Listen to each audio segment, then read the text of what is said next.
Assalamualaikum warahmatullahi wabarakatuh. Waalaikumsalam warahmatullahi wabarakatuh. Alhamdulillahirabbil alamin. Alhamdulillahil fattahil alim alladzi arsyada man istafa min ibadihi lit-ta'allum wa ta'lim wa ja'ala al-'ilma sababan najatil fawzi bizulfi 'indal malikil 'azim. Wassalatu wassalamu ala man arsalahu Allahu hadiyan ila siratal mustaqim wa ala alihi wa sahbihi al-faizin min suhbatihi wa tibaihi bil khuludi fi daril baqa'i wan na'im. Alhamdulillah, di malam hari ini kita bisa kembali melanjutkan kajian sirah kita bersama kitab Fiqhus Sirah karangan Syekh Sa'id Ramadan Al-Buti. Melanjutkan kajian kita di pertemuan sebelumnya itu tentang bagaimana Rasulullah SAW mendapatkan wahyu dari Allah Subhanahu wa taala, yang mana wahyu itu tanda Nabi Muhammad ini mendapatkan tugas untuk menyampaikan kepada manusia. Tapi apakah hanya sebatas itu? Tidak. Nabi Muhammad ini walaupun sama dengan nabi-nabi yang terdahulu, rasul-rasul yang terdahulu, cuma Rasulullah ini penutup nabi-nabi, dan Nabi Muhammad ini diutus untuk semua manusia dari berbagai macam suku, ras, bahasa, untuk semuanya. Satu. Lalu yang kedua, syariat yang Nabi bawa ini juga untuk semua orang. Makanya Al-Quran sebagai pedoman kita itu yasluh likulli makanin wa zamanin, itu cocok untuk setiap tempat dan masa. Nah, Rasulullah itu diutus untuk semua itu, cocok untuk semuanya. Ini beda dengan nabi-nabi yang terdahulu yang syariatnya itu lokal. Nabi Lut untuk ini, Nabi Nabi Hud untuk kaum Ad, Nabi Soleh untuk kaum Samud. Nah, itu terbatas. Kalau Nabi Muhammad untuk semuanya, dan syariat Nabi Muhammad ini juga untuk semuanya. Dan syariat Nabi Muhammad ini juga menyambung syariat Nabi yang terdahulu itu. Nah, istilah lain itu pelengkap. Nah, salah satu yang syariat Nabi dahulu itu ada, dan itu yukirruhu an-nabiyyu sallallahu alaihi wasallam, atau tuqirruhu syari'atu nabiyina sallallahu alaihi wasallam adalah al-udhiyah atau kurban. Itu perintahnya adalah kepada Nabi Ibrahim alaihissalam. Tapi syariat ini ada sampai kita hari ini. Nah, jadi syariat Nabi Muhammad itu syariat terakhir dan melengkapi umat-umat terdahulu. Jadi terkumpulnya di Nabi Muhammad. Jadi diutusnya Nabi Muhammad itu bukan sekedar pelengkap, tapi memang penyempurna syariat-syariat yang terdahulu. Walaupun mungkin tidak sama persis, ada sedikit perbedaan, tapi syariat yang Nabi bawa ini, Nabi Muhammad bawa ini memang mengcover lah untuk syariat-syariat yang sebelumnya itu. Dan kalau tarik lagi ke atas, sebelum Nabi Ibrahim itu ada anak Nabi Adam alaihissalam. Yang punya ayatnya itu yang idz qarraba qurbanan fatuqbila min ahadihima wa lam yutaqabbal minal akhar. Itu sudah ada perintah kurban. Nah, dipertegas waktu Nabi Ibrahim alaihissalam, dan di kita itu juga diperintahkan di surah Al-Kautsar, fasholli li rabbika wanhar. Wanharnya itu sembelihlah. Nah, dan ketika Nabi Muhammad sudah dapat tugas untuk menyampaikan apa yang Allah Ta'ala kirim, jadi kan prosesnya wahyu Allah Ta'ala melalui malaikat Jibril lalu disampaikan ke umatnya. Nah, ketika Nabi Muhammad menceritakan itu kepada Waraqah bin Naufal, kata Waraqah, kan apa yang terjadi pada kamu hari ini itu akan berakibat atau berimbas kepada posisi engkau nanti di kota ini. Hah? Kenapa? Ujar Nabi kan, kenapa?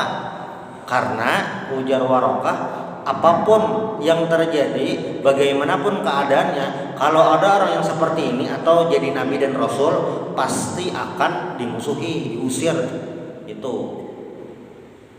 Nabi bertanya lagi, mungkinkah, kata Nabi? Karena kan Nabi waktu itu, maksudnya sebelum itu terkenal Al-Amin, disayangi penduduk kota Mekah, apalagi waktu umur beliau 35 tahun itu kan menyelesaikan konflik, menyelesaikan peristiwa yang akan berakibat buruk waktu berebut untuk meletakkan Hajar Aswad ke Ka'bah. Nabi bisa menyelesaikan itu, artinya kan disayangi penduduk Mekah. Makanya ketika Waraqah menyebutkan Nabi ini akan dimusuhi, Nabi agak bingung itu. Cuma wanti-wanti dari Waraqah ini sudah jadi warning bagi Nabi Muhammad Sallallahu Alaihi Wasallam. Nah, Syekh Sa'id Ramadan Al-Buti ini membagi dakwah Nabi ini dalam 4 fase. Fase pertama itu adalah ad-da'watu sirran, dakwah secara sembunyi-sembunyi, door to door, dari rumah ke rumah aja. Itu sekitar 3 tahun. Lama tuh 3 tahun. Lalu yang kedua ad-da'watu jahran wabil lisani faqat, itu dakwah secara terang-terangan, maksudnya diketahui orang banyak, cuma ini pakai lisan saja, menyampaikan, diketahui orang banyak. Nah, ini berlangsung dari tahun keempat kenabian sampai hijrahnya Nabi. Jadi waktu Nabi hidup itu belum ada tahun lagi, ada tahun hijriyah. Lah, waktu Nabi hijrah itu kan dirumuskan waktu zaman Khalifah Umar bin Khattab. Jadi waktu Nabi hidup, makanya para sejarawan itu, ini maksudnya 3 tahun setelah kenabian, tahun keempat setelah kenabian itu. Jadi fase kedua itu dari tahun keempat sampai Nabi hijrah, artinya dari tahun keempat kenabian sampai tahun ke-13. Nabi kan 13 tahun di kota Mekah. Lalu fase yang ketiga ada da'watu jahran, dakwah secara terang-terangan, ma kita lil mu'tadin wal badin bil qital awisyar. Nah, ini dakwah secara terang-terangan dan ada perjuangan fisiknya. Nah, perjuangan fisiknya itu kan ada Ghazwatul Badar, Ghazwatul Uhud, Ghazwatul Ahzab atau Ghazwatul Khandaq sampai tahun 6 Hijriah. Tahun 6 Hijriah. Apa yang terjadi di 6 Hijriah itu? Di tahun 6 Hijriah itu terjadi Sulh Hudaybiyah. Jadi Nabi itu kan ini yang fase ketiga dakwah. Nabi itu kan di tahun 6 Hijriah ini Nabi temimpi umroh. Temimpi umroh itu. Bisa Ustadz Jaya itu temimpi umroh lah sebelum tulak. Ada temimpi umroh. Nabi ini temimpi umrah, muhallikina rusahum wa muqassirina la takhafun. Muhallikina rusahum wa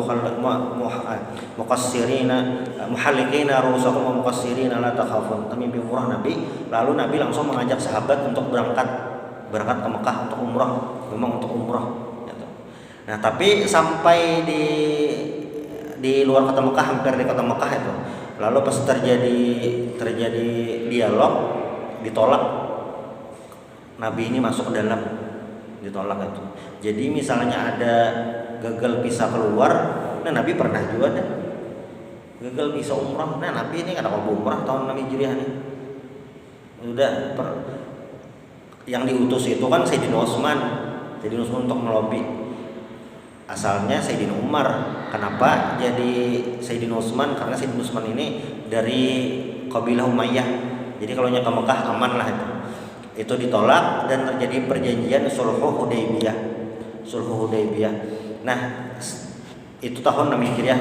Nabi itu umrahnya istilahnya umratul qadha, itu baru setahun kemudian tahun 7 Hijriah.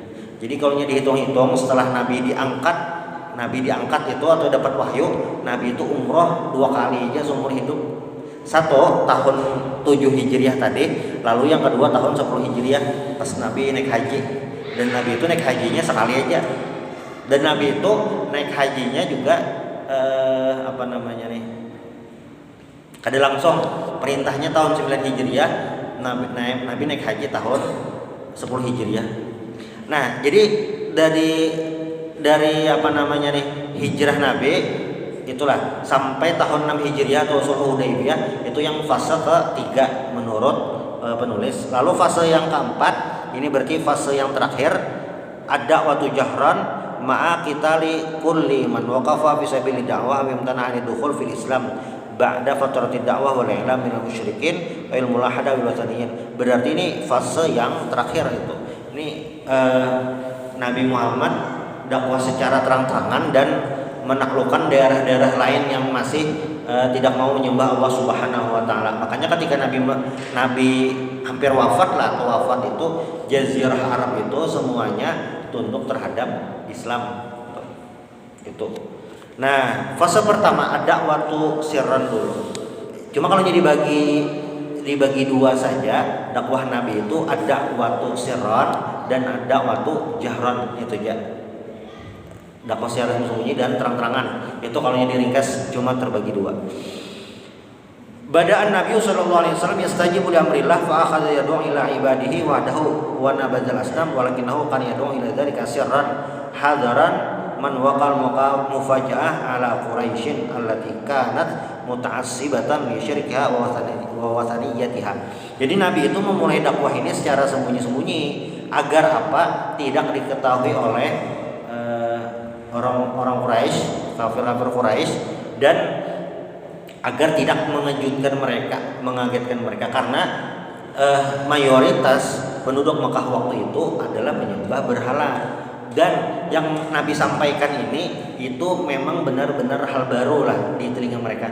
Jadi akan mengejutkan mereka, bingung. Jadi Nabi lebih memilih jalan rahasia terlebih dahulu. Ini tentu dengan bimbingan Allah Subhanahu wa taala juga. Nah, dan saat itu juga berarti ini di 3 tahun pertama Nabi tidak mendakwahkan Islam terang-terangan di tempat umum, sembunyi-sembunyi, terang-terangan. Nah, tuh. Dan yang masuk Islam waktu itu yang di masa-masa Syriah ini ada Khadijah binti Khuwailid, istri beliau sendiri, ada Ali bin Abi Thalib, sepupu beliau. Jadi Ali bin Abi Thalib ini tinggal di rumah Nabi. Jadi kan waktu Nabi sudah berumah tangga, sudah mapan lah seperti itu, Nabi ini berdiskusi dengan paman beliau Abbas, bagaimana kalau Abu Thalib ini kita bantu untuk memelihara anak beliau, karena Abu Thalib ini walaupun tokoh Quraisy itu termasuk hidupnya hidup pas-pasan, anak banyak. Nah, maka Nabi ingin ikut membantu meringankan. Jadi Sayyidina Ali itu bersama Nabi Muhammad, Ja'far itu dengan Abbas paman Nabi, dibagi itu. Jadi Sayyidina Ali ini tahu di rumah Nabi itu. Nah, maka waktu Nabi pertama dapat wahyu itu jadi Nabi kepada Siti Khadijah dulu, lalu Sayyidina Ali yang di rumah Nabi Muhammad ini juga ikut beriman waktu umurnya 10 tahun. Beriman kepada Nabi Muhammad. Lalu ada juga Zaid bin Harithah. Bahasanya itu Zaid bin Harithah itu maula itu budak yang dimerdekakan, atau bahasa lain itu anak angkat Nabi Muhammad SAW. Sebelum turun ayat kan larangan menisbahkan anak angkat kepada ayah angkatnya. Asalnya di Makkah itu dikenal dengan Zaid bin Muhammad. Lalu siapa lagi teman seumuran, yaitu Sayyidina Abu Bakar bin Abi Quhafah. Abu Bakar ini asalnya ngaran Zaidin itu sebelum Islam Abdul Ka'bah. Nabi ganti jadi Abdullah. Tapi lebih dikenal dengan Abu Bakar. Abu Bakar itu artinya sungsung, artinya cepat. Karena beliau termasuk cepat masuk Islam. Jadi kalau dalam bahasa Arab ada yang namanya isim. Itu nama artinya. Ada namanya laqab, itu gelar. Ada yang ketiga ngarannya kunyah. Kunyah itu yang diawali Abu atau Ummu. Abu Bakar itu kunyah. Ummu Sulaim itu kunyah. Abu Hurairah itu kunyah. Abu Hurairah itu kunyah. Namanya siapa? Abdurrahman. Abu Dzar itu kunyah. Nama beliau Jundub bin Junadah. Jadi kalau jadi awali Abu itu kunyah. Sayyidina Umar Abu Hafs itu kunyah. Nama Umar. Nah, laqab itu gelar. Abu Hafsin itu kunyah. Nama beliau Umar, laqabnya Al-Faruq. Abu Bakar bang nama beliau Abdullah, kunyahnya Abu Bakar, lakopnya As-Siddiq. Jadi kunyah, nama, lakop. Pentingkah itu? Nah, itu bagi para ulama sangat penting, karena dalam rijalul hadis, dalam hadis itu misalnya namanya Muhammad, lakopnya apa, itu bisa membedakan. Kada sama. Ngaran Imam Syafi'i Muhammad, ngaran Imam Ghazali Muhammad, ngaran Imam Bukhari Muhammad juga. Bedanya di bin. Nah, Imam Bukhari Muhammad bin Ismail, Imam Syafi'i Muhammad bin Idris, Imam Ghazali Muhammad bin Muhammad. Nanti beda di lakop lagi. Sama dengan Abdullah di zaman Nabi ini. Abdullah ini terkenal dengan Al-Abadilah Al-Arba'ah. Ada Abdullah yang 4, Abdullah bin Abbas, Abdullah bin Umar, Abdullah bin Amr bin As, dan Abdullah bin Zubair. Itu namanya sama, binnya beda. Jadi kalau dalam ilmu kearapan itu nama kunyah itu penting karena bisa berbeda. Namanya bisa sama, nama dan bin bisa sama, tapi lakopnya beda. Nah, itu bisa berpengaruh. Dan ulama-ulama itu kadang ada yang dikenal kunyahnya, ada yang lebih dikenal namanya, ada yang dikenal dengan lakopnya. Kadang ada yang dikenal dengan nisbahnya. Contohnya seperti apa? Kayak Imam Syafi'i. Syafi'i itu adalah nama datuk beliau, Syafi'. Itu nama datuk. Lebih terkenal dengan yang itu. Nah, Imam Abu Hanifah, Abu Hanifah ini lebih terkenal dengan kunyah beliau, padahal nama beliau Nu'man bin Sabit. Tapi kalau Imam Malik lebih dikenal dengan nama beliau sendiri, Imam Malik bin Anas. Nah, itu. Jadi untuk membedakan itu penting supaya tahu. Lalu yang pertama masuk Islam juga Utsman bin Affan, ada Zubair bin Al-Awwam. Zubair bin Al-Awwam ini hawari Rasulullah SAW. Kan Nabi Isa itu memiliki hawariyun, pengikut-pengikut setia. Nah, kalaunya hawari Rasulullah itu adalah Zubair bin Al-Awwam. Zubair bin Awwam ini menikah dengan Asma. Asma itu adalah putri Sayyidina Abu Bakar. Anak beliau itu yang pertama lahir sesudah hijrah namanya Abdullah bin Zubair. Abdullah bin Zubair ini untung benar. Kai Abdullah bin Zubair ini Sayyidina Abu Bakar, cucu Sayyidina Abu Bakar. Acilnya Aisyah radhiyallahu anha, istri Rasulullah sallallahu alaihi wasallam. Itu. Nah, dalam sejarah Abdullah bin Zubair ini salah satu khalifah kaum muslimin. Ding Sanaksidin ngarannya ada Mus'ab bin Zubair. Itu panglimanya. Yang jadi ulamanya ngarannya Urwah. Jadi dalam suatu riwayat disebutkan waktu masih kekanakan kayak beraba-raba itu mungkin pinggiran Masjidil Haram, ikam mimpi anak jadi apa? Nah, itu aku pandiran cita-cita ulun hendak jadi pemimpin kaum muslimin. Nah, yang seikom ulun hendak jadi komandan, yang seikom ulun hendak diampuni dunia akhirat. Itu yang ternyata pas beberapa tahun kemudian memang benar-benar terjadi, yaitu Az-Zubair bin Awwam. Lalu ada Abdurrahman bin Auf ini yang terkenal dengan kedermawanannya. Lalu ada Sa'ad bin Abi Waqqas wa ghairuhum dan yang lainnya radhiyallahu anhum jami'an. Ini yang pertama-tama masuk Islam ini. Memang di tahun-tahun berikutnya itu tokoh-tokoh umat Islam lah. As-sabiqunul awwalun ini memang siap mendukung Nabi dah, siap benar. Nah, fakana haula yatalaqauna bin Nabi sallallahu alaihi wasallam sirran, dan mereka itu bertemu dengan Nabi ini rahasia. Nah, wa kana adum idza arada mumarasata ibadati min ibadat zahaba ila sya'bi Makkah yastakhfi fiha min anzari Quraisy. Jadi kalau mereka itu ingin beribadah sembunyi-sembunyi, pergi ke tempat yang jauh supaya tidak terlihat. Nah, itu.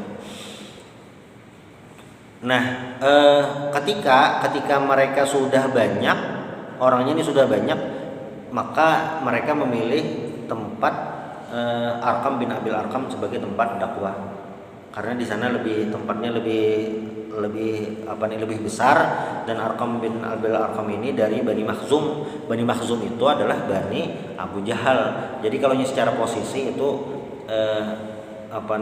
tidak ada persangkaan. Kalau di rumah Abu Bakar itu mungkin lebih jelas ini temannya Nabi Muhammad. Nah kalau di rumah Al-Arqam ini mungkin agak samar karena kan sesuku dengan Abu Jahal. Nah kalau kita perhatikan dakwah Nabi ini sebenarnya ketika Allah Ta'ala memerintahkan Nabi Muhammad SAW untuk berdakwah itu kan bunyinya ya ayyuhal muddatsir qum fa'anzir, qum bangkitlah, fa'anzir berilah peringatan. Itu jelas memberi peringatan itu artinya harus menyampaikan. Itu jelas sudah. Tetapi walakin Allah azza wajalla alhamahu wal ilhamu lirrasul nau'un minal wahyi ilaih. Tapi Allah Taala mengilhamkan, ini salah satu bentuk wahyu Allah kepada Nabi Muhammad untuk apa? Ayyabda da'wata fi fatratil ula bi sirriyatin wa taqattumin. Tapi Allah Taala menginstruksikan, walaupun ini menyuruh dakwah kepada semua manusia, tapi caranya itu, nah Allah Taala memerintahkan caranya itu dengan bisriyah, sembunyi, caranya sembunyi. Tuh. Kenapa jadi sembunyi-sembunyi? Padahal kan Nabi Muhammad ini utusan Allah, pasti Allah akan menjaga, pasti Allah akan melindungi Rasulullah SAW karena beliau adalah utusan Allah, pasti seperti itu. Tetapi diperintahkan yang bersembunyi-sembunyi ini adalah apa? Ta'liman liddu'ati min ba'di. Ini adalah sebuah contoh Rasulullah itu mengajarkan untuk dai-dai selanjutnya bagaimana teknik dalam berdakwah. Jadi mencontohkan, Nabi itu mencontohkan. Jadi bahasa nyamannya tuh kayak ini. Nah, Nabi itu bukannya kedua nih langsung plak terang-terangan, ada. Nabi itu yakin Allah Ta'ala pasti menjaga, pasti membantu. Tapi ini Nabi mengajarkan kepada dai-dai selanjutnya caranya ini seperti ini. Ini cara. Itu yang pertama. Lalu yang kedua, wa irsyadan itu memberikan petunjuk lahum bagi para dai-dai itu siapapun ila masyru'iyatil akhdhi bil hitati wal asbabil zahirah. Nah, Nabi juga mengajarkan kepada kita semua untuk mengambil asbab. Maksud asbab itu adalah hukum rasionalitas itu. Bukan yang serampangan bahasa Banjarnya bahapal langsung aja, bukan seperti itu, tapi ada teknik dan cara-caranya. Nah Nabi ingin mengajarkan seperti itu, bukan Nabi tidak berani atau apa, tidak. Ini di prodi pertama itu, makanya dilakukan itu selama 3 tahun, waktunya tuh lama tuh 3 tahun. Ini posisi Nabi sebagai pemimpin, Nabi mengajarkan seperti itu. Kalau Nabi sebagai pribadi, sebagai Nabi itu tidak masalah. Nabi selalu menyampaikan amanah semuanya. Cuma ini merupakan cara menyampaikan dakwah tersebut. Nah, makanya nih secara hukum wa min ajli hadza ajma' jumhurul fuqaha. Jadi para ulama itu sepakat bahwasanya ala annal muslimina idz kanu min qillatil adad aw dha'fil iddah. Kalau seandainya di suatu tempat, di suatu daerah, satu tempat atau satu daerah itu orang Islamnya sedikit dan tertindas bihaitsu yaghlibudz dzan annahum sayuqtalun min ghairi kayatin fi adaihim. Tertindas, pokoknya kalau yang menyampaikan dakwah secara terang-terangan ini sangat berbahaya bagi jiwa mereka. Nah, ini apa caranya? Fayambaghi an tuqaddimahuna maslahata hifdzin nafsi. Maka seharusnya itu memprioritaskan untuk hifdzun nafsi, menjaga jiwa. Jadi kada bahapal jiwa itu. Kada bahapal yang sembarangan langsung, bukan, tapi ada strateginya, bukan langsung. Makanya dai-dai dari Timur Tengah itu waktu pertama sampai ke Indonesia itu, cara-cara yang mereka lakukan pertama kali itu adalah dengan dakwah secara sosial, interaksi di masyarakat itu dulu. Baru kan beberapa tahun kemudian, lama itu, baru kerajaan Islam pertama berdiri itu Samudra Pasai. Itu kan sesudah puluhan tahun, sudah beberapa abad itu baru ada. Jadi kalau dikatakan kapan Islam sampai ke Indonesia, itu salah satu pendapat sejarawan Islam Indonesia itu di abad awal Hijriah, memang pertama kali itu Islamnya sudah sampai secara individu, ada dai-dainya datang. Cuma kalau kerajaan Islam itu baru beberapa abad kemudian. Artinya itu kan ada proses yang sederhana sedikit demi sedikit sehingga itu menjadi suatu kekuatan yang besar. Itu dakwahnya. Nah, ini merupakan cara dalam menyampaikan dakwah. Jadi masing-masing tempat itu bisa tidak sama. Masing-masing tempat itu bisa tidak sama. Di satu tempat caranya seperti ini, di tempat lain itu bisa berbeda. Nah, lalu juga kalau kita lihat komposisi yang masuk Islam itu kebanyakan adalah para budak dan orang-orang yang tidak memiliki kedudukan di kota Mekah. Orang-orang awam di kota Mekah itu yang kebanyakan masuk Islam. Nah, kenapa? Nah, itu rahasianya kenapa? Innama hiya al-khuruju an sultanin nas wa hukmuhum ila sultanillahi wa hukmi wahda. Ini merupakan tanda mereka itu ingin keluar daripada penguasaan atau di bawah kekuasaan manusia menuju kekuasaan Allah Subhanahu wa taala. Nah, bahasa lainnya itu adalah seperti ini. Islam itu atau yang Nabi sampaikan, dakwah yang Nabi sampaikan itu kenapa jadi lebih mudah diterima atau banyak diterima oleh orang-orang yang awam, budak itu? Karena mereka tidak memiliki beban ketika menerima kebenaran ini. Tidak memiliki beban. Nabi hanya masuk Islam kalau pindah ini. Nah, tidak ada itu. Jadi mereka pertama di kota Mekah itu yakin Nabi Muhammad ini seorang jujur, bukan pendusta. Itu mereka yakini dah secara umum seperti itu. Tapi ketika Nabi menyampaikan sebuah peringatan tentang neraka, ada surga dan yang lainnya, orang-orang awam tadi yang tidak memiliki jabatan, tidak ada kepentingan apapun, itu lebih mudah menerima karena tidak terkait dengan apapun, tidak tersandra dengan hal apapun. Ini berbeda dengan orang-orang yang memiliki kedudukan. Itu contoh misalnya kayak Abu Jahal. Abu Jahal itu dalam beberapa kasus dan luar riwayat kejadian seperti itu. Ketika mendengarkan Al-Qur'an itu tahu ini kalam Allah bukan bikinan Nabi Muhammad, itu tahu itu. Tetapi statusnya sebagai salah satu pemuka Quraisy, salah satu pemuka Bani Makhzum, ketika masuk Islam atau mengikuti dakwah Nabi, berarti otomatis itu seperti di belakang Nabi Muhammad. Nah, itu sekelas kayak Abu Jahal itu sangat sulit menerima posisi ini. Alih kan, kayak wah di bawah itu berarti, nah sulit seperti itu. Jadi dalam posisi ini berarti apa? Berarti orang-orang yang tidak memiliki kepentingan atau apa itu sangat diuntungkan dengan dakwah Nabi Muhammad SAW. Ini contoh yang mirip seperti ini waktu kejadian Nabi mengirim surat kepada Heraklius, raja Romawi waktu itu.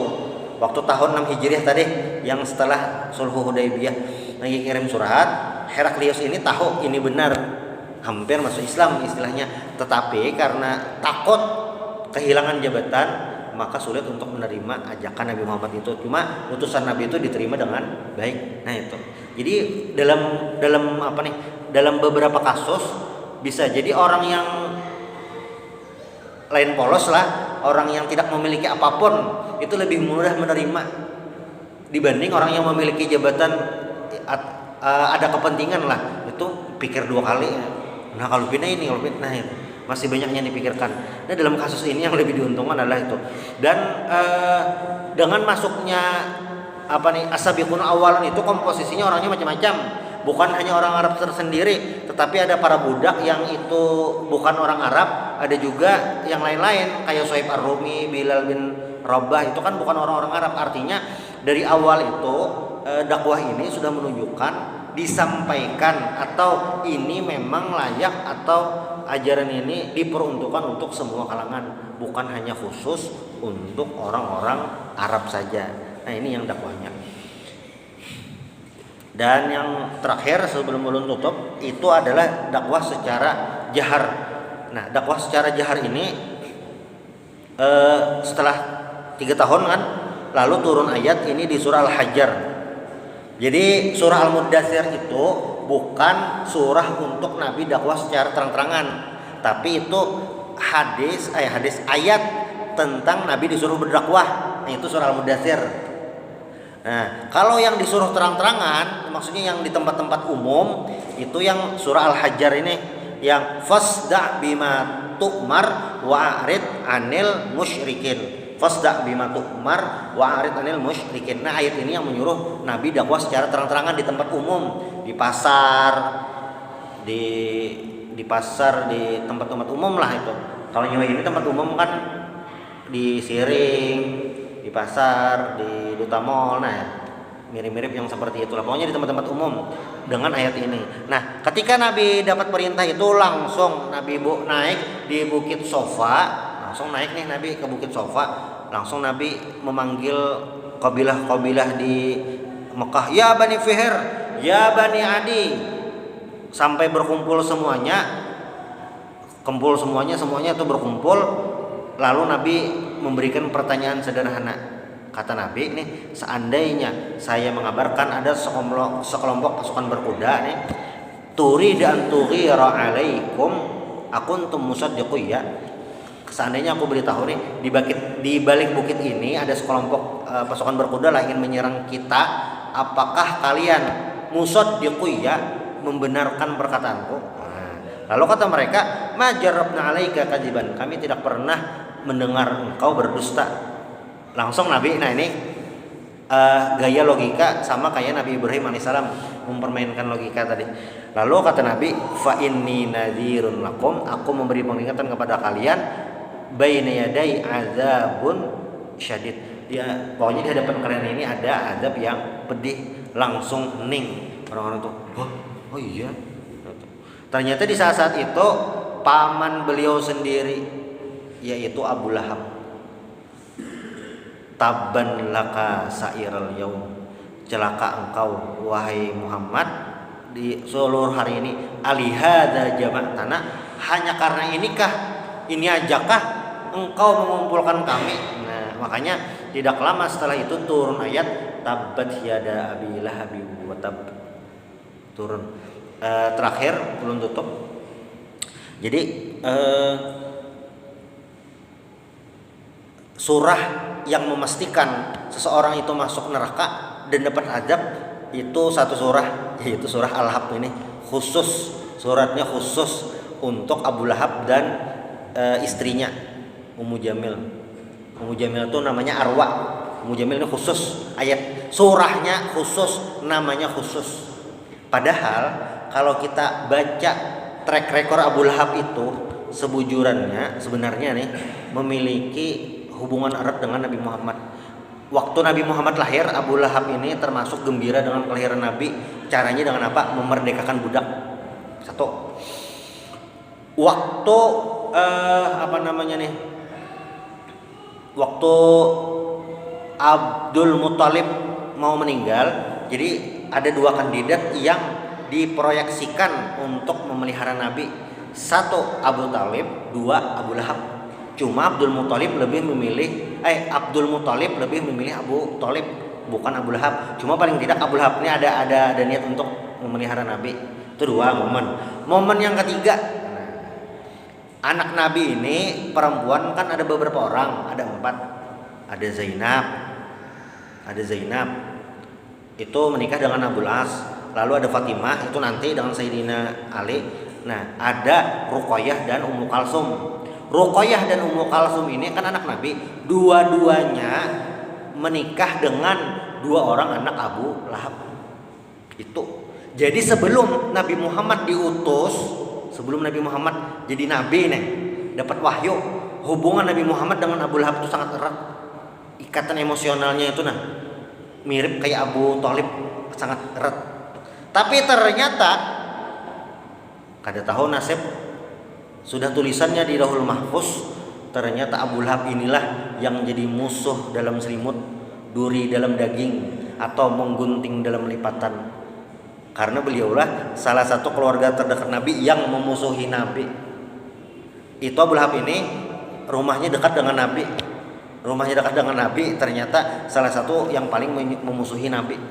Makanya ketika ayat ini turun, sebenarnya itu salah satu yang membuat sedih Rasulullah SAW. Itu. Makanya ada ulama yang memadahkan surah Al-Lahab ini jangan jadi amalan. Amalan itu masih setiap hari itu dibaca terang. Karena ini kisah sedih. Sampai ada yang mengatakan ulama seperti itu. Berarti kan boleh kan dibaca dalam sembahyang? Bukan, kada boleh. Maksudnya amalan yang wirid tiap hari itu gitu. Karena ini kisah sedih, maksudnya hubungan Nabi dengan Abu Lahab itu sebelum dapat wahyu ini luar biasa. Tapi ketika Nabi dapat wahyu, ternyata Abu Lahab inilah salah satu musuh utama Nabi dalam menjalankan dakwah. Itu yang bisa ulun sampaikan, ulun kembalikan kepada moderator.